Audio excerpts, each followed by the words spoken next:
नमस्कारम।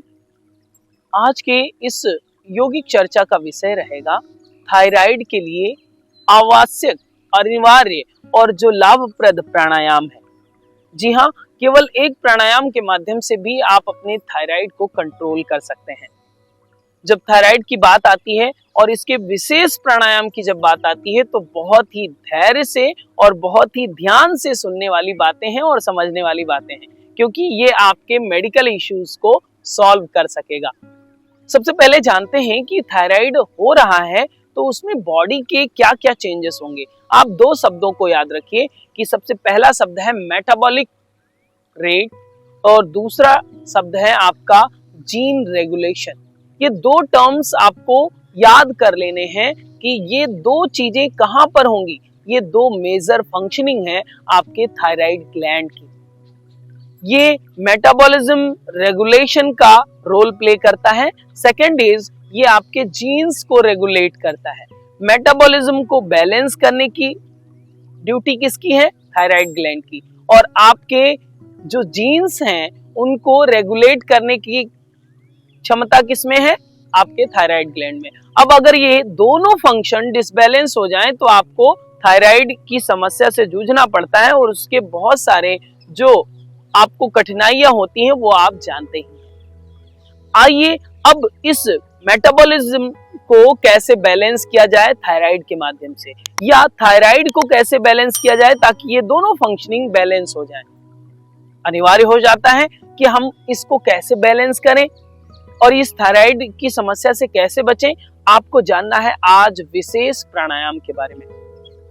जी हाँ, आप नाम तो जानते होंगे लेकिन उसकी विधि को करना या प्रायोगिक रूप में करना और उसको सरलतम रूप में उतारना थोड़ा सा टफ हो जाता है, या प्रैक्टिकल लाइफ में उसे अप्लाई नहीं कर पाते हैं। आज मैं आपको बताऊंगा आसान विधि क्या है जिसके माध्यम से आप अपने थायराइड को बैलेंस कर सकते हैं।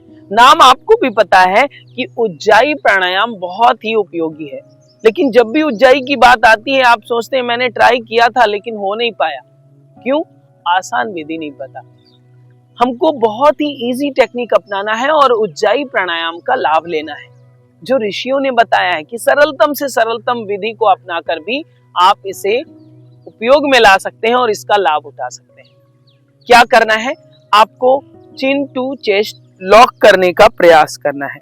मैं आपको जालंधर बंद नहीं बता रहा, आपको केवल डाउन कर लेना है। इस तरह से दोनों हाथों को नीज पर रख लें।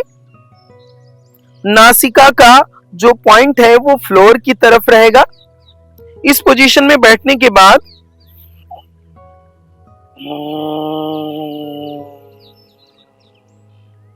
श्वास लेंगे नासिका मार्ग से और श्वास को बाहर निकालेंगे नासिका मार्ग से।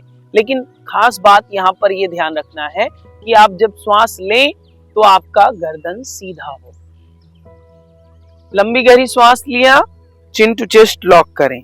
अब यहाँ पर इस कंडीशन में क्या होगा, जो आपका वोकल कॉर्ड है, वॉइस बॉक्स है, आपका जो थायराइड ग्लैंड है वो कंप्रेस कंडीशन में आ गया। अब जब आपको श्वास निकालना है तो मैक्सिमम फ्रिक्शंस के साथ निकालें। मतलब ये जो रीजन है आपका नेक रीजन, ये कॉन्ट्रैक्ट हो गया। अब आप जब एक्सेल कर रहे हैं तो यहाँ पर फ्रिक्शन मैक्सिमम जनरेट होंगे और ये फ्रिक्शन ही आपके उदान वायु को भी संतुलित करते हैं और ये फ्रिक्शन ही आपके थायराइड को बैलेंस करेंगे। ब्रीदिंग का ध्यान रखेंगे कि जितनी मात्रा में श्वास लिया है उतनी ही मात्रा में श्वास को बाहर निकालें। बहुत लोग जल्दबाजी कर देते हैं, जल्दबाजी नहीं करना है। Okay, like this. हम एक बार कर रहे हैं, आप देखें, फिर आप अभ्यास करेंगे।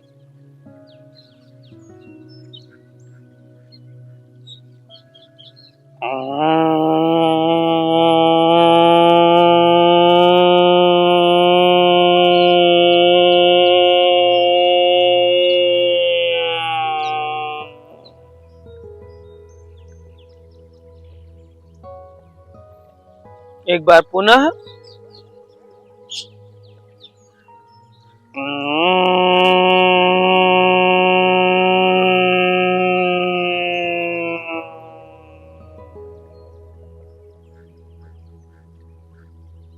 जैसे कि आप अभी देख रहे थे, जब हमने उज्जाई प्राणायाम किया, जब एक्सेल कर रहे थे तो एक साउंड प्रोड्यूस हो रही थी।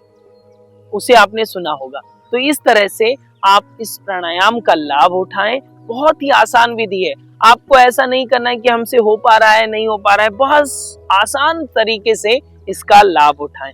ये आपके मेटाबॉलिज्म को तो बैलेंस करेगा ही, साथ ही साथ आपके थायराइड, चाहे हाइपोथायराइड हो या हाइपरथायराइड हो, दोनों कंडीशन में ये संतुलन लाने का प्रयास करेगा और इस प्राणायाम का आप अच्छे से अच्छा लाभ उठा सकते हैं। कितने समय तक करना है वो आपको जान लेना है। इस प्राणायाम का लाभ आपको कितने समय में मिलेगा ये भी आप जान लीजिए। केवल आप 30 डेज तक, 1 मंथ तक अगर आप इसे कंप्लीटली नियमित रूप से, कितनी समय करना है, केवल 15 मिनट का समय इसमें देना है। 15 मिनट नियमित समय पर आप निर्धारित समय पर इस अभ्यास को करें और इस प्राणायाम का लाभ उठाएं। मैं मिलता हूं एक नई यौगिक चर्चा के साथ, जिसमें आपको एक समाधान को बताऊंगा। आज की इस चर्चा में इतना ही। अगर हमारे चैनल पर आप नए हैं तो इसे सब्सक्राइब करें और बेल आइकॉन भी दबा दें, ताकि आपको इस तरह से विशेष और उपयोगी जानकारी मिल सके। आपका आभार।